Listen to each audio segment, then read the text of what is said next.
Welcome to SVG-TV News for Monday, November 30th, 2015. I am Jennifer Richardson with the details. The Argyle International Airport earlier today saw its first local investment as Mystique Airways broke ground to signal the start of construction of its hangar. This investment is being made by Mystique Airways and the Argyle Aviation Services Incorporated, a company jointly owned by the airline and its staff.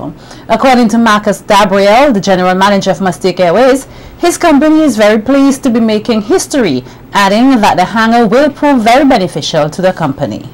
With the increasing demand of air travel and tourism, one will understand the importance of an international airport to the development of a country. We'd also like to thank Dr. Rudy Matthias for his ongoing willingness and determination to execute such a project of this magnitude. We are also thankful to have Mr. Chris Cunningham, our architect, and Mr. Glenford Stewart, our structural engineer. These two gentlemen 29 years ago created and constructed our current hangar at the A.T. Joshua Airport, and for that we are grateful. Also, I would like to say special thanks to Mr. Palmer for the confidence he placed in the staff and for the tremendous contribution to aviation in St. Vincent and the Grenadines for the past 42 years.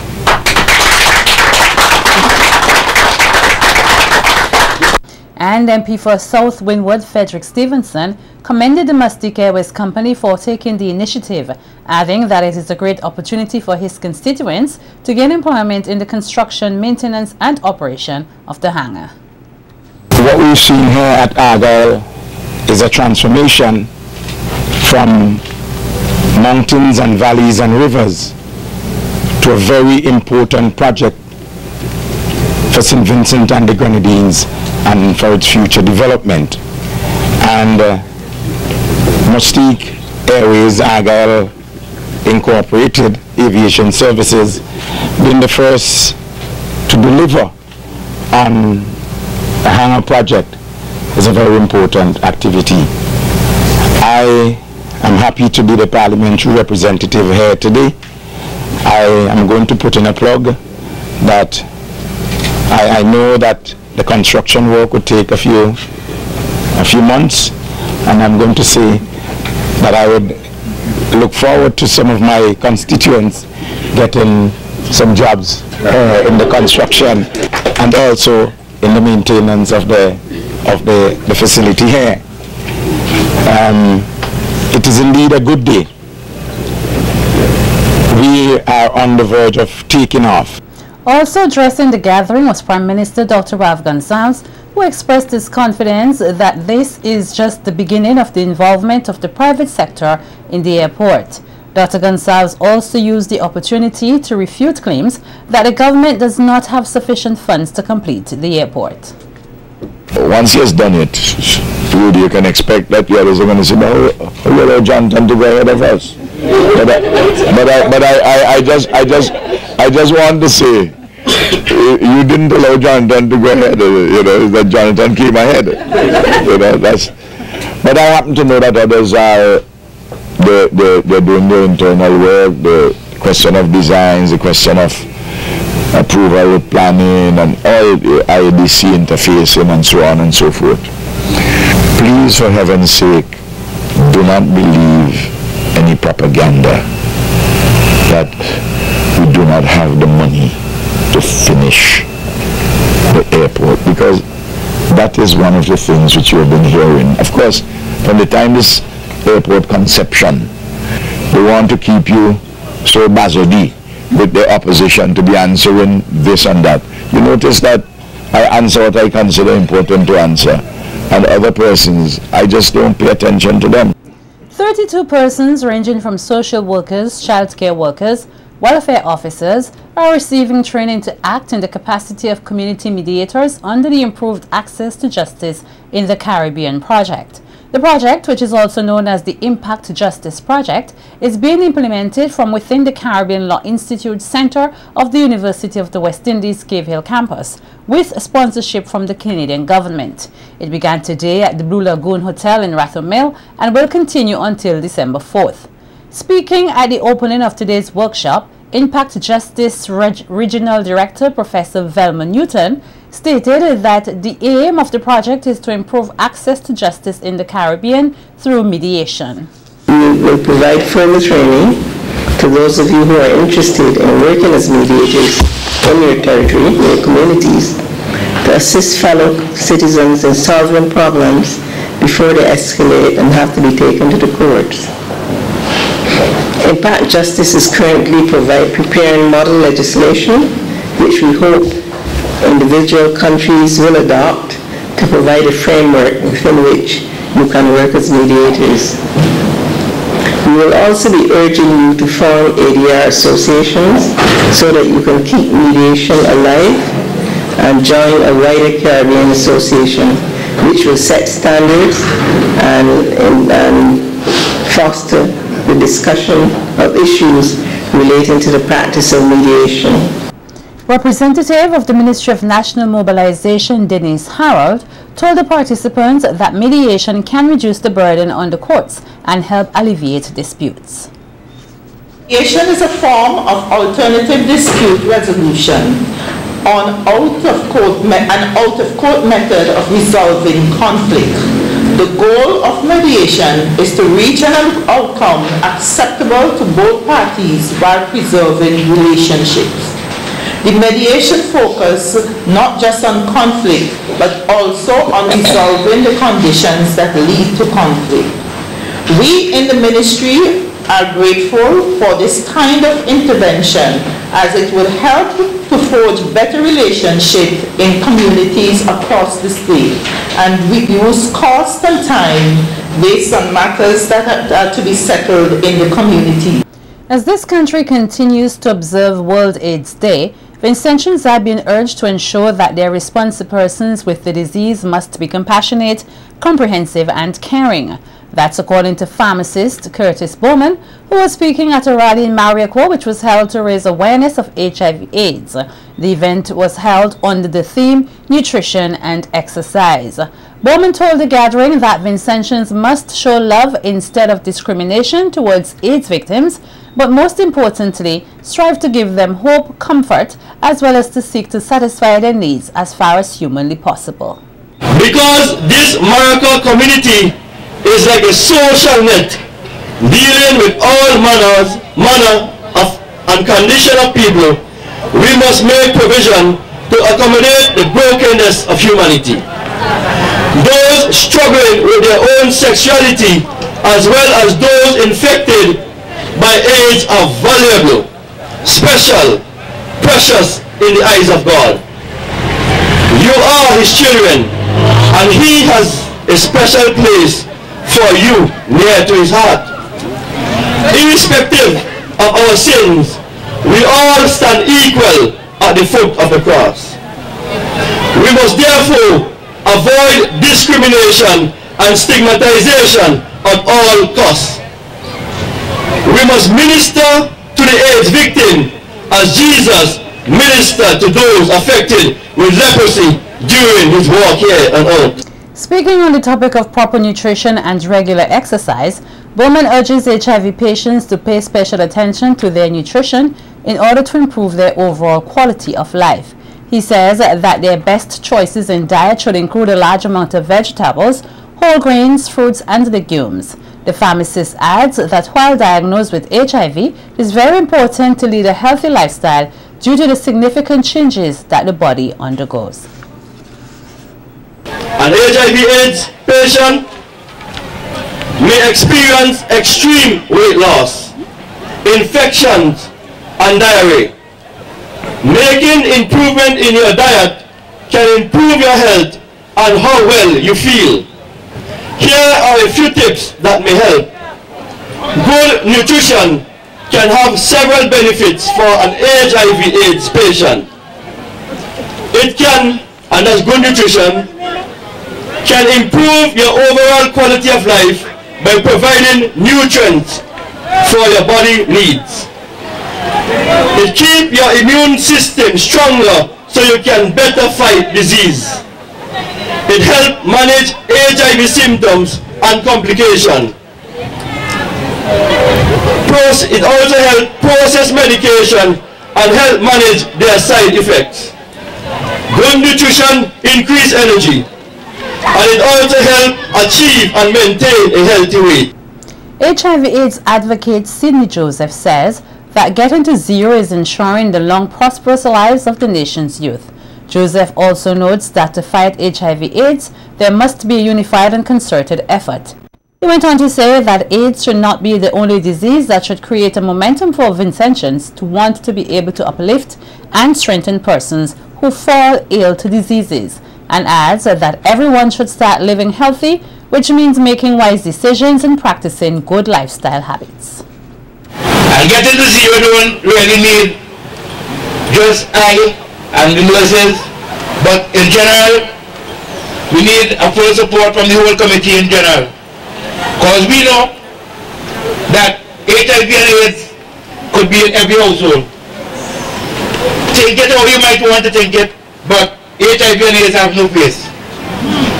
And it's so saying, I must say that these efforts that we are making really and truly should be beneficial to our youth. First and foremost, those are the people that I have in my mind going forward. Getting to zero is making sure that what happened to me and others don't really reach to our future generation. The Archdeaconry of St. Vincent and the Grenadines, Diocese of the West Indies, held their Anglican Advent Mission service yesterday at the Arnesville Sporting Complex. At the event, prayers for church unity, the nation, peace and justice, as well as relief for the sick and suffering were offered. Delivering the sermon, Reverend Dr. Michael Clark, principal of Codrington College, said discipleship is about living just as Christ did, and that God must be at the center of all Anglicans' lives and not simply an activity they engage in. When we are able to live that life, when we are able to truly focus on allowing God to be the core of our lives, of ensuring that we find significant moments in our lives to rest in God, just like our Savior, who oftentimes went off to be by himself so that he could rest in the presence of the Father. In the same way, you and I must place ourselves in that same arena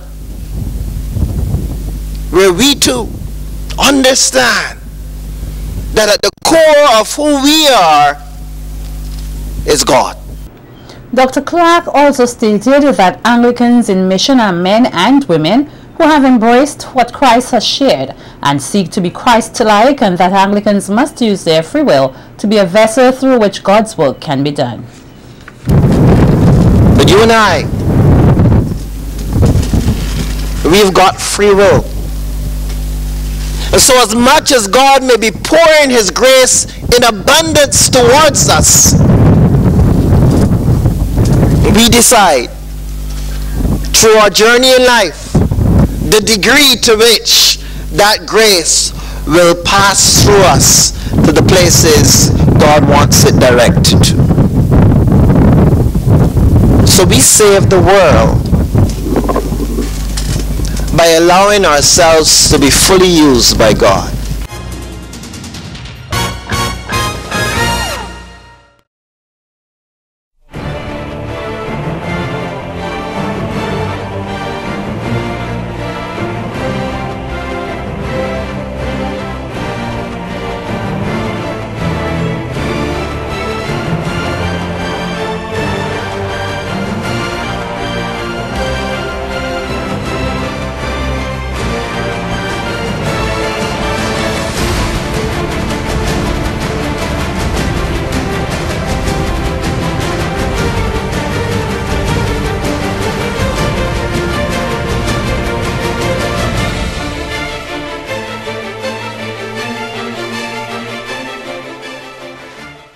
Welcome to Election Heat 2015.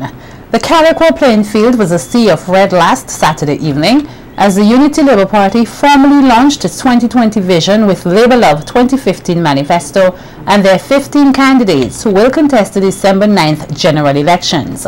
We get more in this report from Nikita Tony.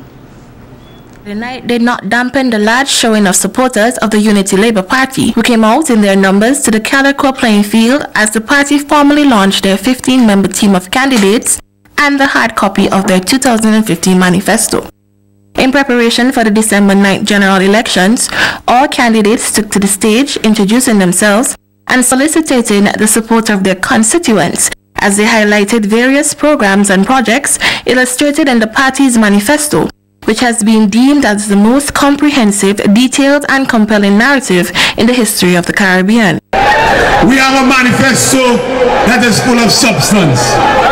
We have a manifesto that is filled with ideas that are going to make sure that the people of St. Vincent and the Grenadines has a future that is bright and that is great. So young people, there are resources available for you. So when they talk about change and going back, you have to understand where we are coming from, where this country is coming from, and the strides we have made, in particular as it relates to you young people. We will lift our children who are special ed. We will establish a school of music and the arts. We will strengthen fiscal support for students at all levels. We will work closely with the St. Vincent and the Grenadines Teachers Union. We will keep all educations of learning in a good state of repair. Over the next 5 years, you will see the introduction of an indoor sporting facility in St. Vincent and the Grenadines. We commenced the process of bringing on stream the National Stadium. But we came to you and we said to you, we have challenges because of the low global economic meltdown. And as a result, we are going to still have it on the front burner. And over the next 5 years, we will again ensure that the National Stadium becomes a reality in St. Vincent and the Grenadines. So now, you go on Venezuela, you go on Cuba, you go on Ecuador, and you go on Taiwan. You diss all of them. And all they have ever done for the people of St. Vincent and the Grenadines is extend a hand of friendship and support towards us. Why would you diss them? This government says thank you to our friends and we will embrace and support them. And this is what this manifesto says. We will continue to work with our friends to bring benefits to the people of St. Vincent and the Grenadines. To say that we are going to create at least 9,000 new jobs over the next 5 years, given the kind of program that we have spelled out in detail in our manifesto. As he continued his speech, leader of the party, Dr. Ralph Gonsalves, said that the NDP cannot stop the UOP's election victory. This as he commented on the NDP's plans to have lawyers from the Twin Island Republic of Trinidad to monitor the election process here on their behalf. We will photograph every one of them at every polling station to see that they don't do any wrongness, no worthlessness, nothing illegal. We are going to put those 24 lawyers under labor manners. We put them up. There is the 100-yard line. And Eustace, not one single one of your lawyers will cross that 100 yards line. You think NDP run things? The labor masses run things in St. Vincent and the Grenadines. Also making a surprise appearance was local soca artist Fire Empress in her attempt to clarify her reasoning for cancelling a booking with the NDP to perform at their youth rally that same night, which she said had nothing to do with the ULP. I decided to make a choice which was my own, and I want you all to know that it was my own choice because at the end of the day, family comes first. So when they called, I asked to speak to my father, and his words were, I don't really want to talk to you right now. So you must know how I feel about that. So what I'm here tonight to say is that 24 hours ago, I have given the NDP notice that I will not be performing because of my family.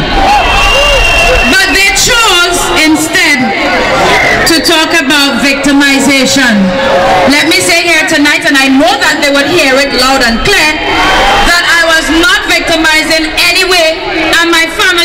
not been victimized anyway by the ULP. With only 8 clear days until general elections, the ULP stands confident they are red and ready. Reporting for SVG-TV's Evening News, I am Nikita Tony. And SVG-TV News team caught up with some of the ULP supporters who shared their views on why they are supporting the party for a 4th term in office. Education revolution state. I didn't pass combination, right? I went to secondary school, I went to college, graduated with science and yo. I'm here today, yo. I'm about to show you because of that. Education revolution state. East Kingston. Look what the comrade is doing for the country. I don't want to vote for Eustace.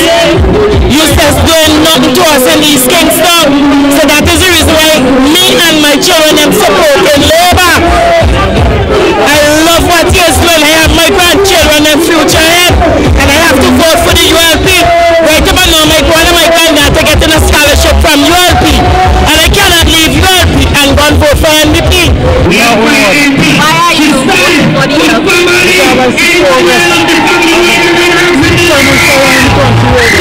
North Central. I am voting for ULP because when I was 12 years old, I met my child, and I never had the opportunity to go back to school, and I always want to become a lawyer. And since Wolf took over, people get opportunity to go back to school. So I will always vote Ralph until the day I die. Even when he leave, I will still vote ULP. West Kingston, Romans New York, voting for progress, upliftment, education, and female respect. And that's that upliftment for my country, myself, and the future generation of Celtics and the Grenadiers.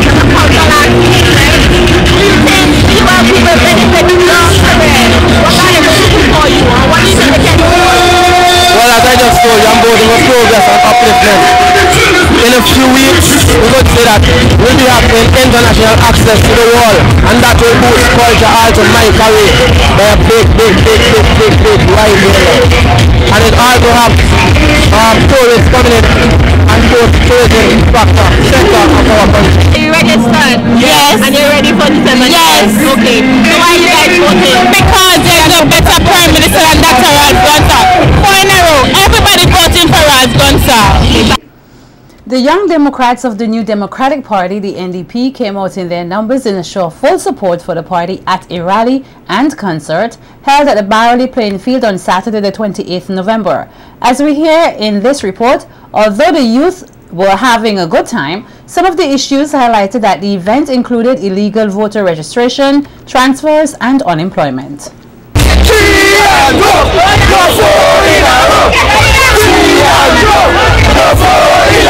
The youth of the New Democratic Party came out in their numbers in a show of solidarity as the party's Young Democrats hosted a rally at Barley playing field last Saturday.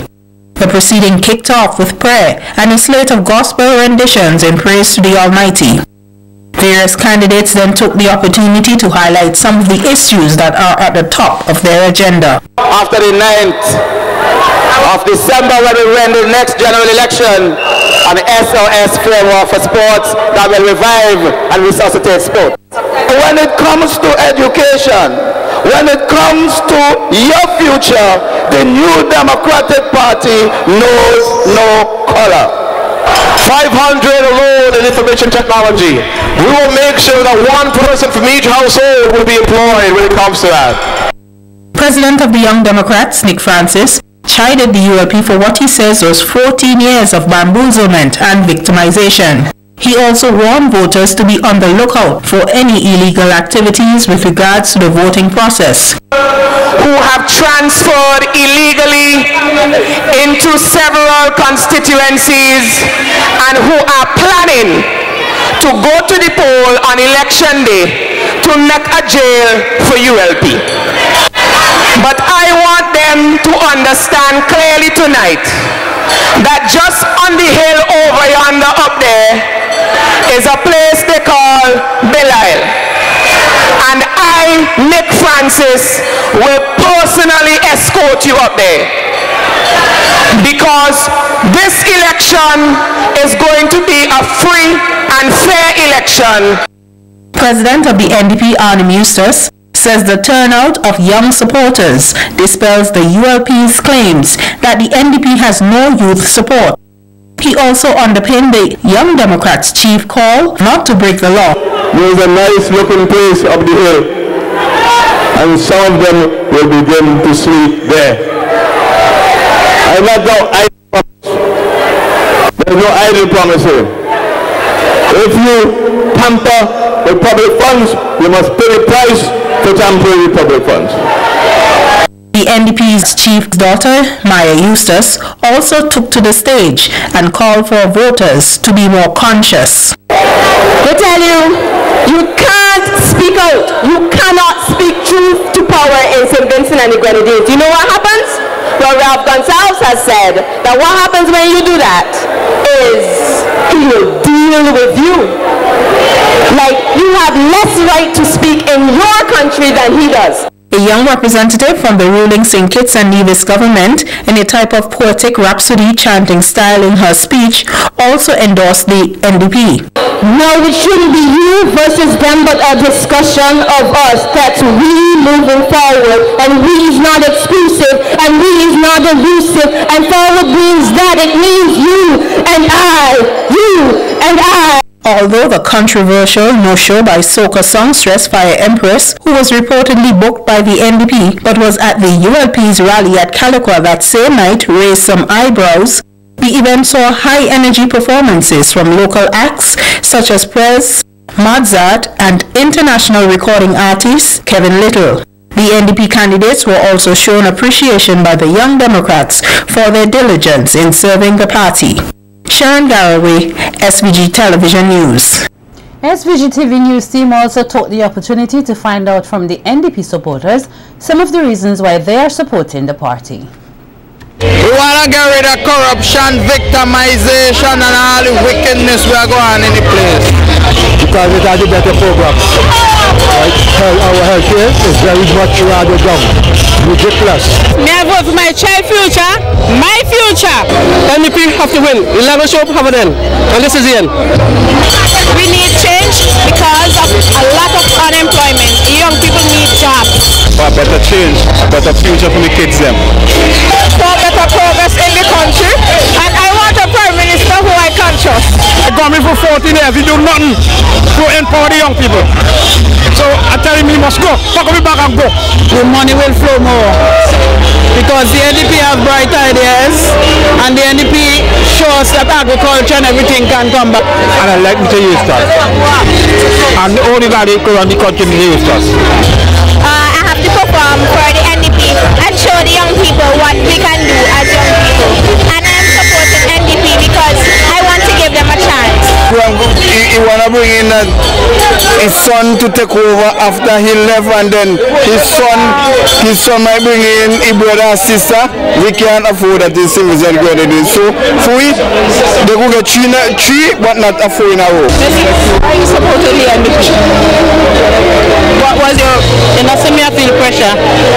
It's time enough. We have to make a change, and we want to change, and we have fed up with everything. Armin Eustace is the man with the vision, and I know he can do it. And on the 9th, we are going to take the Unity Labour Party down in Jesus' name. Young people are not a problem, they are the solution to the problem. That's a statement coming from the Prime Minister and leader of the Unity Labour Party, Dr. Ralph Gonsalves, earlier today in his opening remarks at the launching of the party's 2015 Youth Manifesto, dubbed Shaping the Future with Labour Love. Forward we go. Flanked by the party's two youngest candidates, Luke Brown and Carlos James, Dr. Gonsalves said that he's elated at the participation of the youths in the ULP and the growing development of youths throughout St. Vincent and the Grenadines. He said this is why the ULP has sought to put out a summary of a set of plans and programs for the youths, as the party has a special focus on young people. We have isolated major issues for young people, focusing on job creation, education and training, health and wellness, housing, sports and culture, and citizen security and governance. And in the area of creating jobs, it's not just working for the people, but also being self-employed as entrepreneurs in one form or another. Outlining the contents of the manifesto, Dr. Gonsalves noted the three central objectives on which his party has built their youth policy, namely youth empowerment in their contribution to national development, building public awareness for youth developmental policies and their implementation, and fostering the ideals of social harmony, mutual respect, cultural heritage, and the vitality of regional integration. When you look at each of these, for instance, the one of empowering the youth for national development, educating and training young persons for living and production in accordance with their abilities, possibilities, and goals. Building the entrepreneurial capacity of the youth. Enhance avenues for self-expression and personal development through sports, arts, culture, religion, and social activities generally. Provide further opportunities for vocational skills development and for second chance programs for completing secondary education.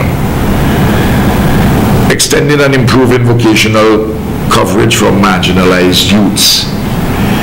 And we have a special jobs program under that, which we have highlighted in the manifesto, to be financed by Petrocarib to complement the YES program and the SET programs. SET program, both of which have been quite successful and have been assessed as being best practices in the Caribbean and Latin America. Dr. Gonsalves further highlighted plans to incorporate the private and public sectors for the development of mentorship and internship programs, all of which he said will further improve youth and youth development in St. Vincent and the Grenadines.